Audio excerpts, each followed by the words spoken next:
स्वागत है आपका हमारे YouTube चैनल हानी वॉइस में। चलते एक नई कहानी पर। देवर हर रात मेरे सिरहाने के नीचे 1,000 रुपए रख जाता। पति को बताती तो कहता तुम आम खाओ, पेड़ मत गिनो। मैं भी बोली बनकर पैसे रख लेती थी। मगर एक रोज देवर तकिए के नीचे 1,000 रुपए रख गया। मेरा माथा ठंडा हो गया, मगर पति को कुछ ना बताया। थोड़ी देर बाद करवट ली तो मेरे होश उड़ गए। देवर बेड पर लेटा मेरे साथ।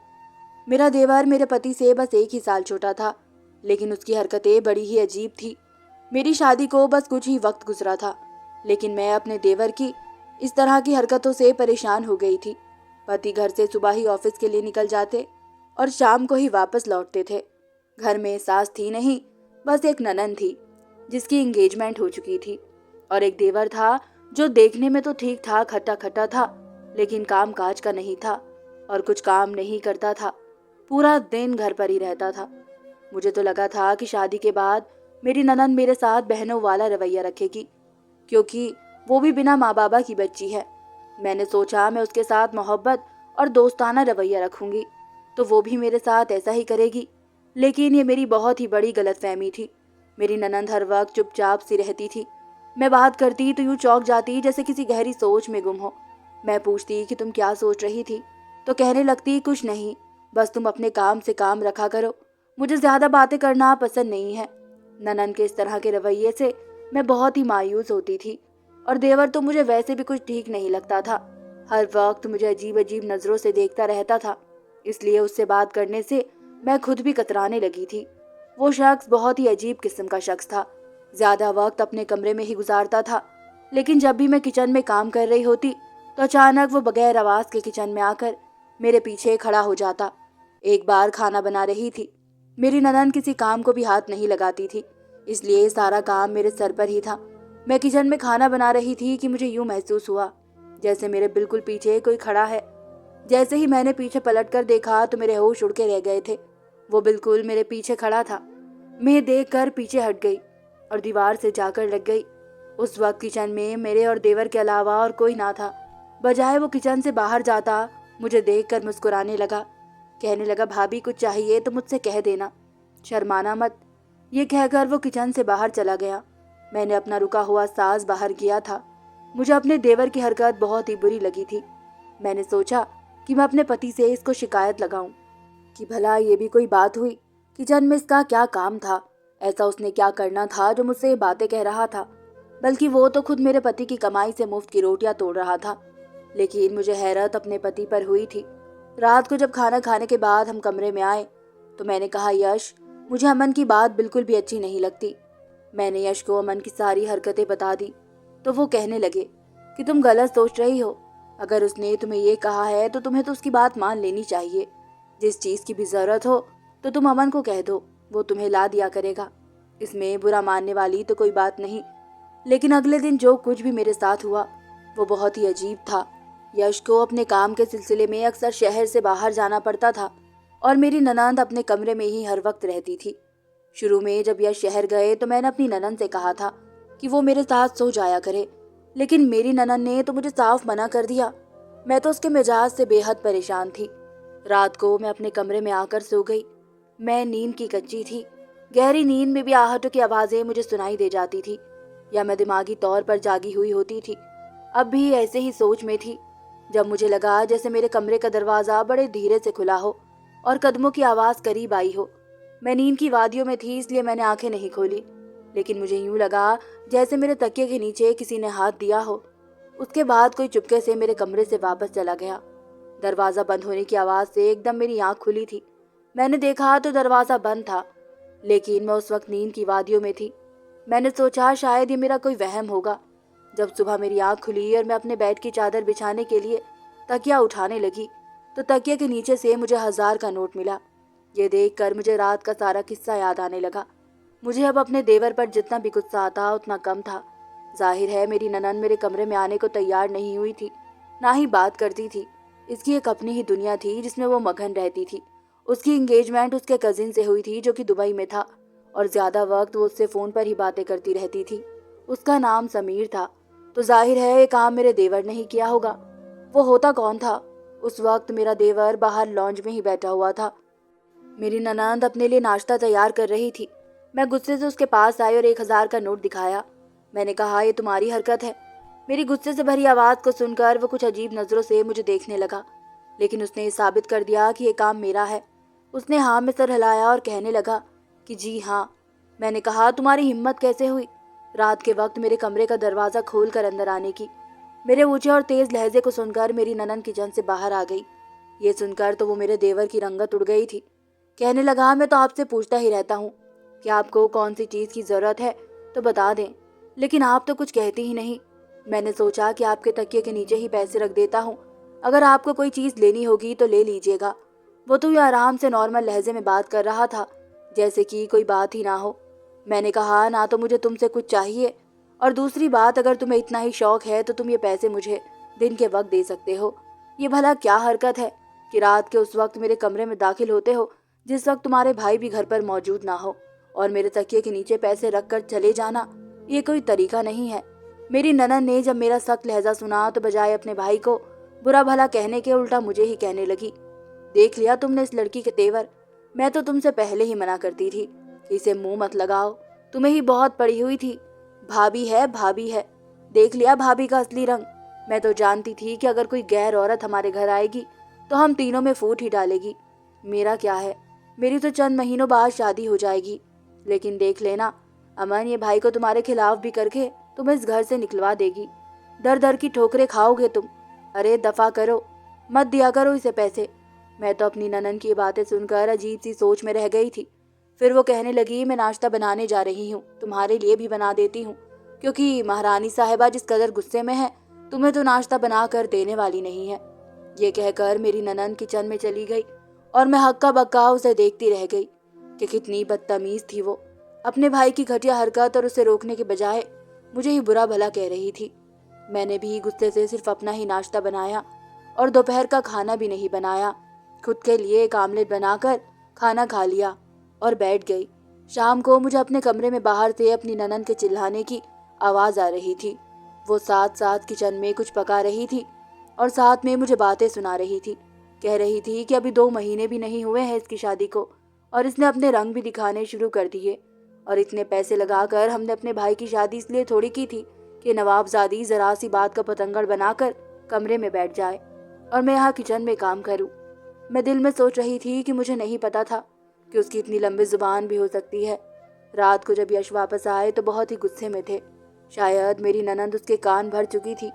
वो बिना बताए ही आ गए थे, इसलिए मैंने तो कुछ भी नहीं बनाया था। जब यश आए तो मैं भी कमरे से बाहर आ गई। डाइनिंग टेबल पर मेरी ननद ने बड़े बिगड़े हुए मूड के साथ खाना लगाया था कि यश बैठकर खाना खाने लगे। अमन भी बैठ गया, लेकिन जैसे ही मैं बैठने लगी मेरी ननद कहने लगी, उठो यहाँ से और अपने लिए खुद पकाओ। तुम्हारे बाप की नौकर नहीं हूँ मैं कि तुम्हारे सामने टेबल सजाऊं। ये सुनकर यश ने उसे रोक दिया और कहने लगे, परी ये क्या बदतमीजी है। वो कहने लगी, तुम बस चुप ही रहो। मुझे पता था तुम्हारी शादी को 8 दिन नहीं गुजरेंगे कि तुम अपनी बीवी की ही जुबान में बोलोगे। तुम्हें ये नजर नहीं आता कि उसने सुबह कितनी बदतमीजी की है अमन के साथ। न जाने कौन कौन से घटिया इल्जाम लगाने पर तुली हुई है, इसलिए मैं तो उसके नखरे नहीं उठाने वाली। उसे भूख लगी है तो अपने लिए खुद पका कर खा सकती है, लेकिन मेरे हाथ का पका हुआ ये नहीं खाएगी।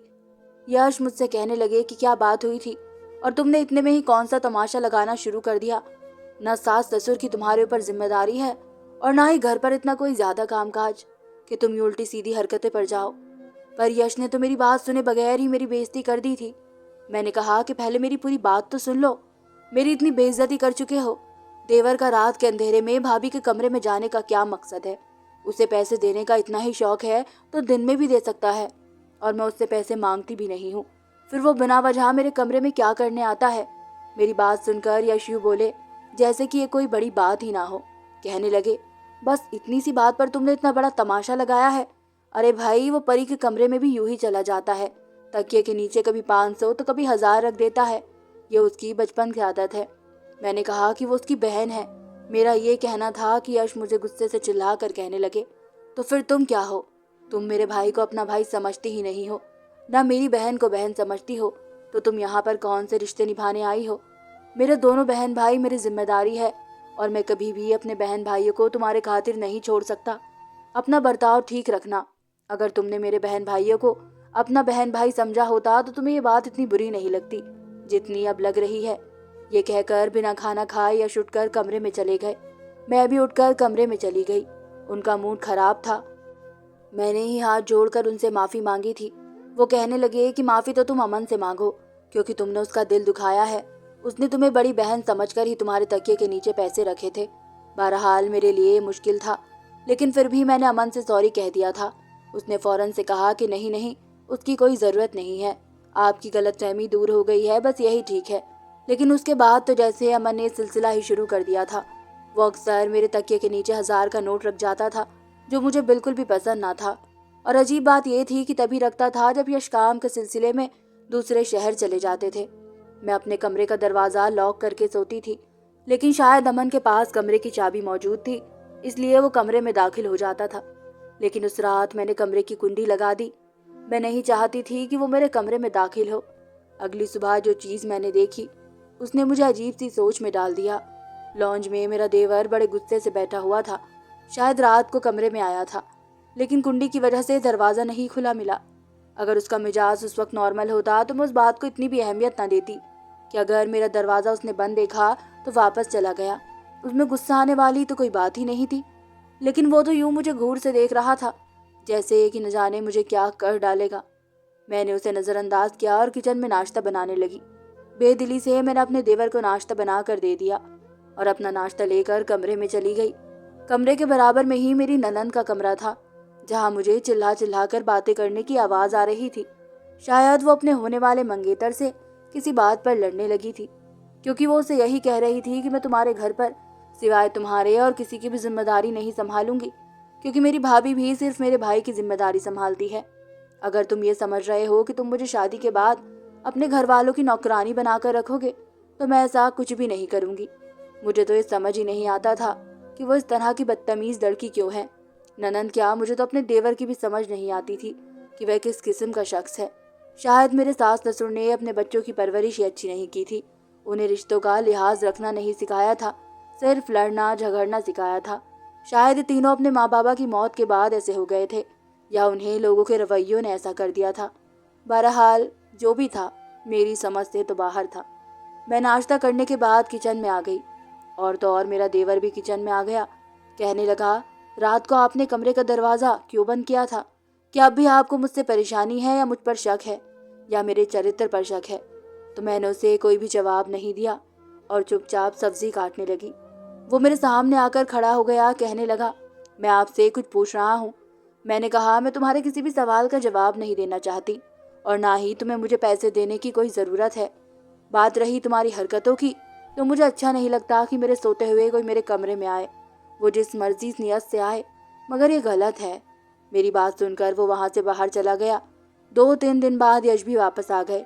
सामने परी ने धमाका फोड़ दिया था कि वो अपना रिश्ता ख़त्म कर चुकी है, वो समीर से शादी नहीं करेगी। ये सुनना था कि यश को गुस्सा आने लगा। कहने लगे, तीसरी इंगेजमेंट है जो तुम तोड़ चुकी हो। परी, तुम्हारे साथ मसला क्या है? क्या सारी जिंदगी यही बैठने का इरादा है? यश ने गुस्से से ये कहा तो वो कहने लगी, मैं तुम्हारे सर पर नहीं बैठी हुई हूँ, मैंने सोच लिया है कि मैं नौकरी करूँगी। यश तो अपने दांत ही भींच कर रह गए। परी बेहद ही बदतमीज थी और मुझे हैरत होती थी कि अमन उसे कुछ भी नहीं कह रहा था। वो जो भी कहती थी अमन उसे मान लेता था, कहता था वो ठीक ही तो कह रही है। अब भी यही हुआ था। वो यश से कहने लगा, परी गलत नहीं कह रही है। ये समीर जो है ना, ये इसे नौकरानी बनाकर रखना चाहता है। वो इसे अपने माँ बाबा और भाइयों की सेवा करवाना चाहता है। घर के सारे काम वही करेगी, ये कोई नौकरानी थोड़ी है। उससे तुम बात करो, अगर वो परी को अपने साथ दुबई ले जाए फिर तो ठीक है, वरना तुम रिश्ता तोड़ दो। ये सुनकर यश कहने लगा कि रिश्ता होना और तोड़ देना तुम लोगों के लिए मजाक है। पहले 2 रिश्ते भी इसी वजह से टूटे हैं। बड़ी मुश्किल से हमें ये रिश्ता मिला था, और समीर के घर वाले पहले ही कह चुके थे कि परी शादी के बाद समीर के साथ दुबई नहीं जाएगी। अगर परी को एतराज़ था तो उस वक्त कहती। अब जबकि 3-4 महीने बाद शादी है तो परी ने खुद ही रिश्ता तोड़ लिया। ये क्या तरीका है? ये कहना था कि परी फूट पड़ी। कहने लगी कि मैं जानती हूँ तुम किसकी जुबान बोल रहे हो। ये जो मायूस बनी बैठी है ना तुम्हारी बीवी, ये सब तुम्हारे कान में उसने भरा है, सारा जहर घोल के रख दिया है तुम्हारे कानों में मेरे खिलाफ। मैं तो उसकी बातें सुनकर हैरान रह गई थी। मुझे तो किसी बात का पता भी नहीं था। मुझे तो ये भी मालूम ना था कि वह खुद ही अपनी मंगनी और रिश्ता तोड़ चुकी है। ना ही यश ने मुझसे कभी अपनी बहन भाइयों की इस तरह की बातें की थी, लेकिन बिना वजह मैं मुजरिम बन गई थी। यश कहने लगे कि मैंने अपनी बीवी को औकात में रखा हुआ है, मैं उससे तुम लोगों की बातें नहीं करता, और तुम भी इतनी बड़ी नहीं हो कि तुम अपने रिश्ते खुद ही तोड़ दो। लेकिन परी कहने लगी कि मैं उसके घर में नहीं रहूंगी, मुझे उसके साथ दुबई जाना है, और अगर इस बात पर वो तैयार नहीं होता तो मैं शादी नहीं करूंगी। ये कहकर वो उठकर अपने कमरे में चली गई। अमन भी कहने लगा कि तुम परी पर जबरदस्ती नहीं कर सकते। यश कहने लगा कि तुम ज्यादा उसकी तरफदारी मत करो, इस तरह से वो कभी भी अपना घर नहीं बसा सकेगी। अमन यश की बात समझे बगैर अपने कमरे में चला गया, लेकिन मुझे यश की बात ठीक ही लग रही थी। मैंने जब यश से इस बात की वजह पूछी तो वो कहने लगा कि जब माँ बाबा सर पर ना हो तो बहन भाई अपनी मनमानियाँ करने लगते हैं। वो शुरू से ही माँ बाबा की लाडली थी और उनके मरने पर वो खुदगर्ज हो गई है। समीर एक समझदार लड़का है, मैं नहीं चाहता कि उसका रिश्ता टूटे। यश बहुत ही परेशान थे। मैंने सोचा कि मुझे इस बात का कोई हल निकालना चाहिए। मैंने ये बात महसूस की थी कि परी यश से ज्यादा अमन की बात मानती थी, इसलिए मैंने अमन से ही बात करने का फैसला किया। एक रात जब ये शहर से काम के सिलसिले में गए थे तो अमन मेरे कमरे में पैसे रखने आया। 1000 तकिए के नीचे रखे और मैं फौरन से उठ बैठी और बेड के साइड पर रखे लैंप को जला दिया। मुझे जागते देखकर वो कुछ अजीब सा हो गया था और शायद उसे लगा कि मैं उस पर चीखूंगी चिल्लाऊंगी, लेकिन मैंने ऐसा कुछ नहीं कहा। मैंने कहा कि मुझे तुम्हारे इन पैसों की ज़रूरत नहीं है, मुझे पैसे देने की बजाय तुम अपनी बहन को अकल दे दो। वो तुम्हारी बात मानती है, उसका घर बसने दो और उसे समझाओ वो जिंदगी को समझे, ताकि वो हंसती खेलती रहे। मैं इस घर के सारे काम करती हूँ, खाना भी बनाती हूँ। बस मैंने एक दिन नहीं बनाया तो परी को कितना बुरा लगा था, तुम्हें भी बुरा लगा था, क्योंकि तुम्हारी हरकत बिल्कुल सही नहीं थी। लेकिन फिर भी मैंने तुम्हारी ये बात भी बर्दाश्त करने की कोशिश की, क्योंकि मुझे यश के साथ घर बसाना था। तुम्हारी बहन को समझौता करना पड़ेगा, तभी वो जिंदगी गुजार सकेगी, और अगर तुम उसे समझाओगे तो वो ज़रूर समझेगी। मेरी बात खामोशी से सुनकर अमन कमरे से बाहर चला गया। उसके बाद मैंने परी के रवैये में बहुत ही फ़र्क देखा था। परी शायद उस रोज़ ये बात समझ गई थी, इसलिए उसने शादी से इनकार नहीं किया। कुछ महीने में विदाई होकर समीर के साथ वो चली गई। उस शादी पर ही मैंने अपने देवर के लिए भी लड़की पसंद कर ली। घर को बसाने के लिए समझदारी से काम लेना पड़ता है, न कि जज्बात से।